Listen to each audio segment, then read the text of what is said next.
দীর্ঘ প্রতীক্ষার অবসান ঘটিয়ে অবশেষে আগামীকাল থেকে শুরু হতে যাচ্ছে রূপপুর পারমাণবিক বিদ্যুৎ কেন্দ্রে জ্বালানি লোডিং কার্যক্রম। এটি সফল হলে প্রথম ইউনিট থেকে অন্তত ৩০০ মেগাওয়াট বিদ্যুৎ জাতীয় গ্রিডে যুক্ত হবে বলে আশা করছেন সংশ্লিষ্টরা। আর এই কার্যক্রম শুরু হওয়াতে আশাবাদী এই অঞ্চলের মানুষ। পাবনার ঈশ্বরদীতে পদ্মার তীরে দেশের একমাত্র পারমাণবিক বিদ্যুৎ উৎপাদন কেন্দ্র।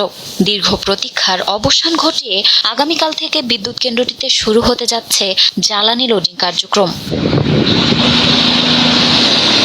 রূপপুর পারমাণবিক বিদ্যুৎ কেন্দ্রের ইউনিট ১-এর ডিজাইন অ্যান্ড কনস্ট্রাকশন লাইসেন্স পাওয়ার পর ২০১৭ সালের ৩০ নভেম্বর প্রকল্পের নির্মাণ কাজ শুরু হয়। কাজ শেষে চলতি মাসের ১৬ তারিখে বাংলাদেশ পরমাণু শক্তি নিয়ন্ত্রণ কর্তৃপক্ষ প্রথম ইউনিটের জন্য কমিশনিং লাইসেন্স দেয়। রিঅ্যাক্টরে পারমাণবিক জ্বালানি লোডিং এর মধ্য দিয়ে শুরু হবে উৎপাদন প্রক্রিয়া। বাংলাদেশে বর্তমান যে কারেন্টের যে সংকট, এই সংকটের একটা বড় ভূমিকা পালন করবে আমাদের এই রূপপুর পারমাণবিক বিদ্যুৎ কেন্দ্র। ২৮ তারিখের পরে আশা করা যায় যে বাংলাদেশে একটা নতুন বিদ্যুতের সম্ভাবনা আশা করছি। দীর্ঘদিন পর কার্যক্রম শুরু হওয়ায় আশাবাদী এই অঞ্চলের সাধারণ মানুষ।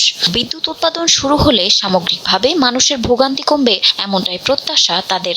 এই যে বিদ্যুতের যে কষ্ট, বাচ্চা কাচ্চা নিয়ে রাত্রে ঘুমানো যায় না, নিজেদের কষ্ট, সারাদিন রোদ্রে থাকা লাগে, বিদ্যুৎটা কেন্দ্রটা চালু হলে পরে যদি সকলের ঘরে ঘরে বিদ্যুৎটা পর্যাপ্ত পরিমাণে যায় তাহলে পরে আমরা সকলে ভালো থাকতে পারবো। জ্বালানি লোডিং শেষে বেশ কিছু পরীক্ষা নিরীক্ষার পর আগস্ট মাসের শুরুর দিকে প্রথম ইউনিট থেকে অন্তত ৩০০ মেগাওয়াট বিদ্যুৎ জাতীয় গ্রিডে যুক্ত হবে বলে আশা সংশ্লিষ্টদের।